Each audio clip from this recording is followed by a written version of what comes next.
I am Damon Mills's fiancée, his childhood sweetheart for 10 years, yet he despises me deeply. In fact, due to a few tears shed by his first love, a woman he could never have, he broke my arm. To placate my parents, the man promised to honor our engagement at Christmas. I trusted him and wore my wedding dress aboard his cruise ship. However, when his first love arrived, he callously pushed me into the sea. I struggled against the frigid waters in despair, blood staining the sea around me, but he remained indifferent. I recall him saying, "Becky Emma can swim. She won't be a problem for Eva." Damon failed to remember my arm was already broken by his own hand. The woman, pretending to stay hidden in the water, didn't even notice if she disturbed Eva's mood. Even though she was Miss Becky from the Emma family, I wanted to spare her. Suddenly, Dee's assistant's expression changed. "Mr. Mills, Miss Emma hasn't surfaced all night." Damon Mills fluttered his lashes, but quickly regained his composure and harshly commanded, "What could have happened to her? Go and pull her up. Just say she accidentally fell into the sea and was rescued. Don't let Eva find out."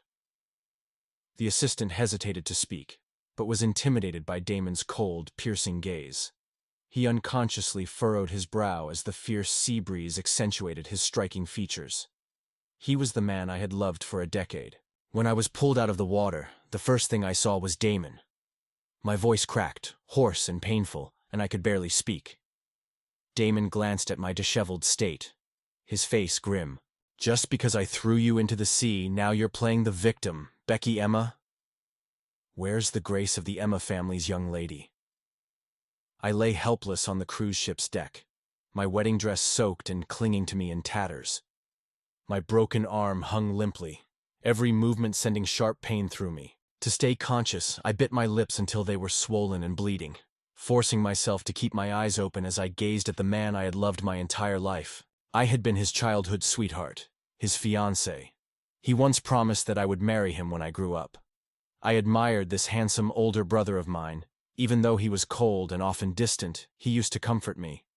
But everything changed when he met Eva, his first love.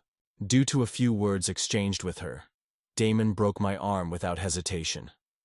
I was terrified, kneeling on the ground, crying, begging him not to do it. I promised to kneel and apologize to Eva, pleading with him not to break my arm.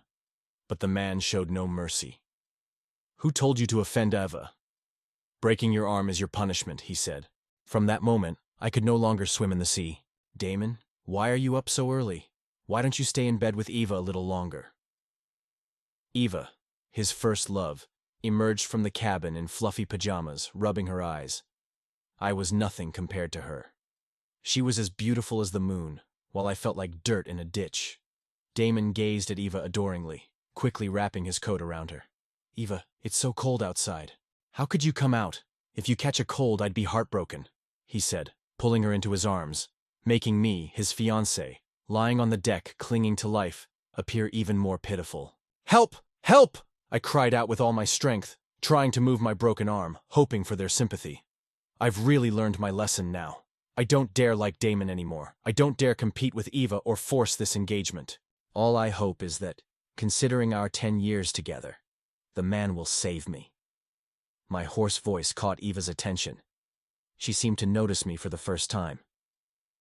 "Damon, is this Becky? What happened to her? Why does she look so miserable? Is she trying to embarrass you on purpose?" Damon's face darkened. "She's just being dramatic. She insisted on swimming, so I had to pull her out. Now she's pretending to be pitiful." Eva seemed to understand, saying, "Becky really is a bad girl. She looks like she's in bad shape. Let's take her to my family's hospital. Being sick during the holidays is no good." Damon gazed at Eva with increasing tenderness. "Eva, you're always so kind. This woman has bullied you so many times, yet you're still thinking of her." He signaled his assistant to take me to Eva's hospital, making it clear not to disturb them. I knew Eva hated me and would spread rumors about me, ruin my gifts, tear up my designs, though I could endure all of that. What terrified me was that my life was now in Eva's hands. Tears rolled down my face as I stared desperately at Damon, hoping for even a single word from him to save me. But he walked away, holding Eva's arm, not sparing me a glance. Eva is taking you to the hospital, and you're not even grateful? Damon's cold words stung. I was heartlessly thrown into a basement. The pain of hitting the ground made me tremble. I don't know how long I was unconscious, but I was suddenly jolted awake by a bucket of cold water being thrown at me. You survived the whole night and still dare to walk around in your wedding dress? Ava's face twisted in fury as she waved a small knife in front of me. You're using that face of yours, which looks so much like mine, to seduce Damon. If I carve it up, what will you use to seduce him then? I trembled in fear. Ava was going to slash my face. I had long since stopped expecting anything from Damon. I only wanted to beg Eva to let me go. I wouldn't dare do anything again. But Ava's face loomed larger and larger in my vision, the cold edge of the knife pressing against the corner of my eye. I'll gouge out your eyes, and then we'll see how you look at Damon, she said. I am the daughter of the Emma family. If anything happens to me, no one will protect you. I struggled to hold on as the woman in front of me sneered. You really think someone will come to your aid? Then why are you down here in this basement? Despite her words, she didn't push the knife into my skin. Instead, she pressed it against my face in a cruel, mocking manner. Miss, the test results are back. This woman has just had a miscarriage. The doctor's shout interrupted the confrontation. Eva immediately slapped me hard across the face. I should have killed you a long time ago. How dare you get pregnant? The slap caused me to cough up blood, staining the ground, mixing with the haunting memories of the previous day. After my arm had been shattered, I hesitated. I truly couldn't bring myself to love Damon anymore. But to appease my parents, he made a big announcement that we would marry on his yacht on Christmas Eve. I thought he had finally realized his feelings for me. I trusted him, and wore my wedding dress to meet him. But instead, Ava called and mockingly asked, "Can I crash the wedding?" Damon tossed me into the vast ocean. "You can swim." "Don't worry about it," he had said. I struggled desperately in the water, wanting to explain that my arm was broken, making it impossible to swim, wanting to tell them my stomach hurt terribly, begging them to pull me out, begging Eva to let me speak. But no one listened. They let the sea swallow me. The salty, bitter water poured into my mouth and nose, freezing my body. Yet I clung to life, desperate to protect my child. In the end, my child was gone. I was slapped again. The blood from the handprints left on my pale face, making me look almost unrecognizable. Ava finally calmed down, but moments later, she kicked me in the face again. "You look like a pig's head now. Damon will definitely hate you more," she sneered before walking away, her footsteps filled with triumph. Once, I was the proud daughter of the Emma family, high and mighty, while Eva was just the daughter of a small clinic nurse. But after meeting Damon, that small clinic grew into a full-fledged hospital, with Eva somehow taking control. Now, seeing me, once a respected rich girl, in such a pitiable state, she was finally satisfied. I was abandoned again in the basement, trembling in the corner, my body shaking with fever. My condition worsened, and I could feel my life slowly slipping away. I wouldn't survive much longer. I lost track of time, but eventually, I was placed in a hospital gown and onto a hospital bed. "Looks like you're recovering well. Your face is even turning rosy. So, why were you pretending to be so pitiful, trying to make me angry?" Damon's voice cut through my daze as I slowly forced my eyes open. He stood over me, with Eva behind him, her expression threatening, as if warning me to remain silent. "Child, my child," I whispered weakly, my body racked with pain. A broken arm and a fever could heal with time and medicine. But my child could never come back. "What nonsense are you talking about?" Damon sneered, his eyes full of disgust as he glared at me. "You're still forcing a marriage and begging for a child? You disgust me, and I wouldn't even look at you." With that, Damon turned and walked away, his sleeve swishing behind him. "See, I told you nobody cares about you. Even if you die in this hospital, Damon will only feel sorry for the bad luck you brought him." Eva's words stabbed through me like daggers. I shrank back into the bed, unable to speak, my throat raw from crying, my heart aching for my child.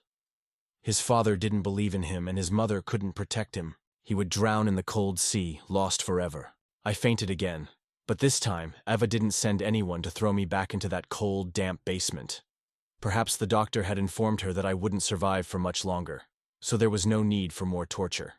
A holiday stained with the scent of death. I lay in the hospital bed for a week, without food or clothes. Everyone knew I was a lost cause and didn't want to be involved in the aftermath. During this time, Damon came to visit me twice. You miscarried? I never touched you. How could you even get pregnant? His voice was filled with repulsion as he looked at me as though accusing me of my shamelessness. We were engaged, but I don't love you. You went behind my back and cheated. Are you trying to die? Damon's large hand tightened around my fragile throat, his fingers pressing as though he could end my misery with a simple squeeze. But 2 months ago, Damon had been drunk and confused me with Eva. We really had slept together that night. And when he woke up, he panicked, furious, accusing me. Did you drug me? How could I have touched you? You shameless woman. I had cried so hard that day, not understanding why. When it had been Damon's initiation, he was now blaming me for seducing him. That night, I clearly heard him call my name. Becky, Becky, tender and affectionate, just like the old times before he met Eva. He called me during the most passionate moments, but he was too afraid to admit it. The second time Damon came to see me, I felt like I was truly dying. My mind grew foggier, my vision blurred. I couldn't even focus on people, and I had forgotten the feeling of hunger. When Damon saw me, his face froze for a moment. Becky, why have you gotten so thin? After days without food or water, I must have looked like a skeleton. I tried to speak, but my sore throat barely allowed a sound. The child. Why do you keep talking about that child? It's gone, Damon said, his voice dripping with disdain. Or are you still obsessed with that affair, still holding on to that bastard? Now, Damon didn't even believe the child was his. I was dying, and before I died, I didn't want my child to bear such a name. I struggled to get my mouth to move. No, I murmured. His eyebrows furrowed, and his voice, thick with suppressed rage, spat out. Are you really so ungrateful? It's a good thing the child is gone. Otherwise, you'd never even step foot into the Mills family's door. Or do you want me to raise someone else's child, handing over generations of family wealth to him? Damon sneered. Becky, even now, you can't let go of that child. Did you ever love me? Did I ever love Damon? I once loved him deeply. Marrying him had been my greatest childhood dream. But now, I had no desire to marry him anymore. I struggled to open my mouth to respond, but just then, Damon answered a phone call. Ava, you're in pain? Don't worry, I'll be right there. He hung up and turned to me with a fierce glare. Women like you are nothing compared to Ava's kindness, he said, the same tactic again. Praise one, degrade the other. Ever since Ava entered the picture, every time Damon spoke of me, it was filled with contempt. I summoned the last of my strength to grab at his sleeve, hoping to get his attention. Stay with me, I'm in so much pain, I whispered, but my movements were too slow, and I only grasped empty air. What I didn't know then was that after leaving, Damon paused for a moment, turned back, and said softly, Becky, it'll be back soon. Perhaps it was the first time he had promised me anything, but I couldn't feel any happiness, because I knew I was really dying. Death wasn't what I expected. I became a formless soul, able to see others but unable to be seen. I drifted away from that small hospital room, from the prison that Eva had locked me in with no food, no medicine. Slowly, I starved to death. I didn't want to remember the pain of dying. I just wanted to return to the Emma family, to see my parents. I had been a disobedient daughter, lost in love. I had spent all my time running after Damon, causing my parents endless worry. Now that I was dead, I could finally go back and see them. Mr. and Mrs. Emma, if Becky agrees, I would like to postpone the engagement, Damon said when he came to my house. Delaying the engagement didn't surprise me. After all, he didn't want to marry me. Postponing it was the most logical choice, allowing him to break the engagement once my death was announced without facing any consequences. I could almost picture his malicious reaction. The clingy girl who had always attached herself to him was gone. Time to celebrate. I fought back the tears in my throat, gazing at my parents' wrinkled faces. I broke down, sobbing uncontrollably. Why did I keep tying myself to a man like Damon who never loved me? Why didn't I spend more time with my parents? If you postpone the engagement, Becky's pregnancy might be difficult to hide. My mother hesitated. Even though no one dares to gossip, Damon frowned impatiently. Aunt, what you're saying is inappropriate. Even though I'm engaged to Becky, I can't just give the Mills family fortune to someone else. My father was furious. What do you mean, give it to someone else? Becky is carrying your child. Let me tell you, we've overlooked many things, but how dare you bully Becky? The nanny chimed in. Miss has been regularly attending prenatal checkups. A paternity test will clear everything up. Young master, you can't falsely accuse our young lady, the nanny added. Damon stood frozen, unable to comprehend. How could this be so coincidental? He stammered. Before he could finish, he rushed to the hospital, not even bothering to drive. Mr. Mills had connections to access medical records, and the tissue samples I had left behind for prenatal tests were immediately used for a paternity test. The child was his. I hadn't lied. Damon trembled, holding the report, his face pale as he stared at it in disbelief. How could this be? How could it be only once? He muttered. It must be Becky's doing. She has so much power. She bribed everyone to stage this. He laughed and cried. He ordered his assistant to rush to Eva's hospital. He didn't believe the child was his and had to hear it from me himself. Damon arrived at the hospital in a fury and kicked open the door. The long-awaited sunlight finally poured in. I had yearned for it while I was ill. But now, after I had died, I finally received it. Yet it burned my skin and was uncomfortable. Becky, you've been lying here for so long, and you still won't get up. What are you playing at, acting like a spoiled rich girl? Damon said. It wasn't me who didn't want to get up. In my final moments, I had been reaching out, trying to escape the cage. The doctor who was called to examine me took one look and broke out in a cold sweat. My face had already begun showing signs of post-mortem lividity. Doctor, check on Becky. She's been pretending long enough, Damon shouted. The doctor trembled, too terrified to speak. Only when Damon shouted again did the doctor whisper, Mr. Mills, Miss Emma. Miss Emma is already. Doctor, how much did Becky pay you?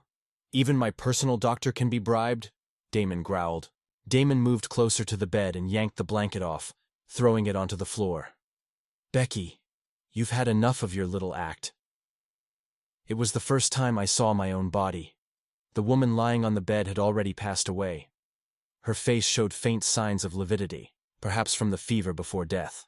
Her face still held a slight trace of flesh, but her limbs were so thin they seemed to be just skin over bones. Her broken arm twisted into a strange position from repeated abuse. Damon staggered back, his voice shaking. Becky, are you trying to scare me by pretending like this? You think that by painting your face with lividity and starving yourself, you can fool me into thinking you're dead? Becky, you're ridiculous. I watched him as he kept denying it. His fingers trembled, betraying his inner turmoil. But Becky, this is too fake. How could a dead person's face still look this red? I command you to get up right now and apologize. If you do, I'll forgive your nonsense. But after he said that, my body remained unmoving. Before Damon could make me spin around, I simply whispered, Now I'm dead. And finally, I could feel a sense of peace slowly settling in. Damon, are you upset that Becky won't listen to you? Eva entered the room at some point and glanced at Damon with sorrowful eyes. It seemed as though Damon had betrayed her, yet he was still my fiancé. At Eva's words, Damon snapped out of his daze, pulling her into his embrace. How could that be? Eva, you're the one I love most. As for Becky, my family forced me into that engagement. I have no feelings for her at all. He hesitated. No, I was just angry because I felt deceived by her. So Damon could love someone else. As he gazed at the lifeless body of his fiancée of 10 years, he could still offer comfort to his first love without a change in his expression. For a moment, I almost believed in his deep affection. I should have realized sooner. Damon didn't love me. He only loved Eva. When I was young, I was naive and used to spend time at Damon's house. He had a porcelain doll I adored, but Damon never let me touch it. He said I was too young and might break it. I wanted to argue that I was old enough not to break it, but when I saw the disdain in his eyes, I kept my thoughts to myself. However, when Eva visited his house for the first time, she accidentally broke the doll. I stared at the shattered porcelain pieces on the ground, silently thinking that Damon would be upset. But when he found out, his first reaction was to look at Eva's hand with concern, worried she might hurt herself. Over the span of 10 years, none of my efforts had won Damon's love. But Eva, by just standing there, had claimed everything. Ava hid the smugness in her eyes as she looked at Damon, gently asking, "Damon, is it because Becky and I look alike that you're so angry? I can't stand her having a face so similar to yours." Damon took a deep breath, his words slow as he replied, "Oh, that was it." I pinched my face.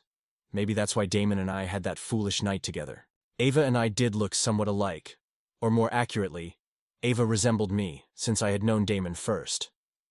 But love doesn't follow logic. Damon loved Ava, and in his eyes, all the affection I had received was merely because I looked like her. Their affair didn't last long. Damon gritted his teeth and commanded, "Lock the door. Don't let anyone bring her food or medicine. I want to see how long she can keep pretending to be dead." As soon as he finished speaking, he dragged Eva out, leaving only my lifeless body behind. I sighed. I had died for him, but if someone doesn't love you, not even death can change that. He wouldn't spare me another glance. As for the food and medicine, no one had brought me anything in the past week anyway. If he cared enough to look closely, he would have noticed I was still wearing the tattered wedding dress that had been washed ashore. But he didn't care enough to even glance at me. Damon's orders didn't last long because my parents discovered my death. The Emma family still held influence. They brought my body back home and hired a clergy to ensure I could rest in peace. When the funeral preparations were done and my body was being placed into the coffin, Damon finally returned. He was disheveled, his coat hastily thrown on, and there were faint red marks around his neck. How absurd! His fiancée's body was still warm, yet he was in bed with his first love. This man suspected me of cheating. His gaze fell on my coffin, eyes red as he shouted in anger, "What are you doing, Becky? What game are you playing? Are you really holding a funeral now? Is the next step to bury her? Where's Becky? Let her come and see me right now. She has really disappointed me." My parents were sobbing, holding the coffin, and couldn't care less about Damon. But a few relatives who had seen me placed in the coffin spoke up. "Mr. Mills, Becky. Becky is really dead. We just saw her being placed in the coffin." Damon trembled, nearly collapsing, but he muttered in disbelief, "I don't believe it. I don't believe Becky is dead. How could she die? We haven't even married yet." The man staggered toward the coffin, his hand reaching out before pulling back. After a brief hesitation, he slowly caressed the coffin. "Becky, they say you're dead, but I don't believe it." Suddenly, Damon stood up, gritting his teeth, and shoved the coffin. The lid slammed onto the ground with a loud crash. Everyone around looked at him in shock or fear. Damon seemed unaware of anyone around him, his attention completely fixed on me in the coffin. My face had turned an even darker shade, the red flush from earlier replaced by a ghastly pale, almost terrifying appearance. But Damon continued, carefully lifting me from the coffin, gazing at me with tenderness. "Becky, I don't believe you really left me. You wanted to marry me. I haven't even married you yet. How could you leave me?" My father roared at him. "Damon, are you even human? You and that vixen killed my daughter. I haven't even called the police on you yet. And you dare come here and cause trouble at the Emma family? Do you think the Emma family is so easy to bully?" However, Damon ignored everyone, his focus entirely on me. He held me more carefully, smiling faintly as he whispered, "Becky, I'll take you to the Mills family to get married. I believe you wouldn't want to leave me." The relatives around us, seeing Damon's affection for a dead body, were already terrified. They quickly ran away, shouting, "Crazy! One's dead, the other's insane." I hesitated for a moment before following Damon, who was carrying me in his arms. He quickly brought me to the Mills family estate and gently placed me on his bed. While I was alive, Damon never allowed me in his room. Yet now, after my death, I could lie in his bed so casually. The man murmured softly, "Becky, why haven't you woken up yet? I've been carrying you for so long. Are you still angry with me?" I couldn't help but laugh bitterly at Damon's words. I had endured so much, my arm broken, thrown into the sea, tortured to death, and now, in his eyes, carrying me. For a moment, I took a pause, thinking about how I could tease him, but I soon realized he was already crying intensely. "Becky, I was wrong. I only now understand that I love you. You have no idea how terrified I was when I saw your body. I used to hate you.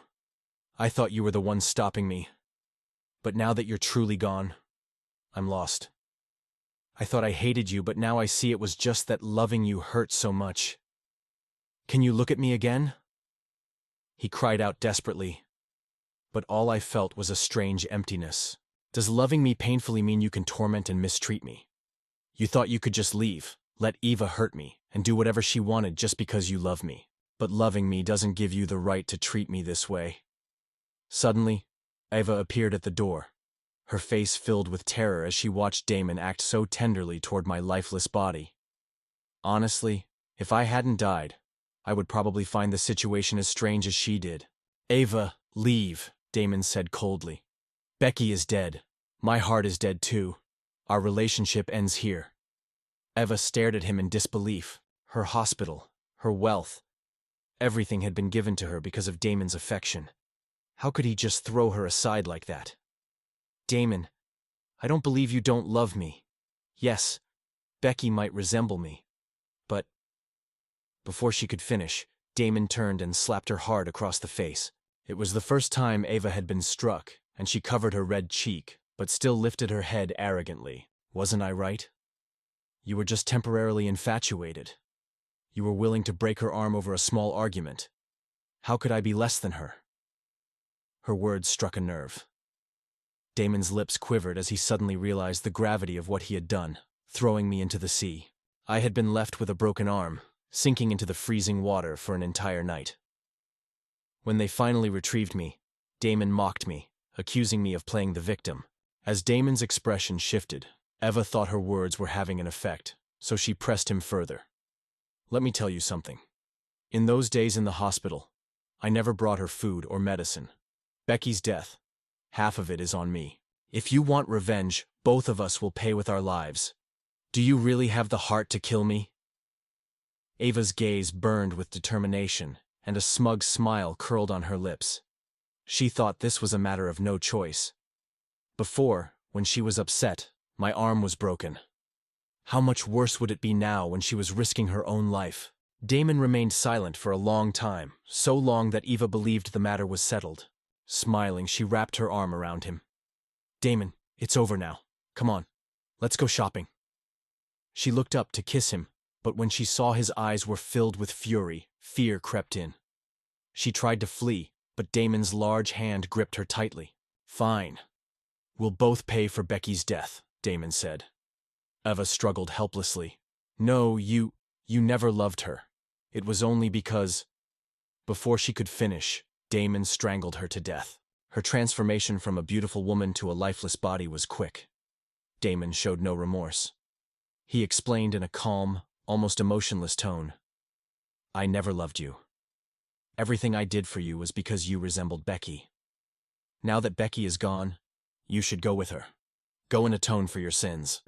His assistant tried to speak, but Damon's dark gaze caused him to retreat.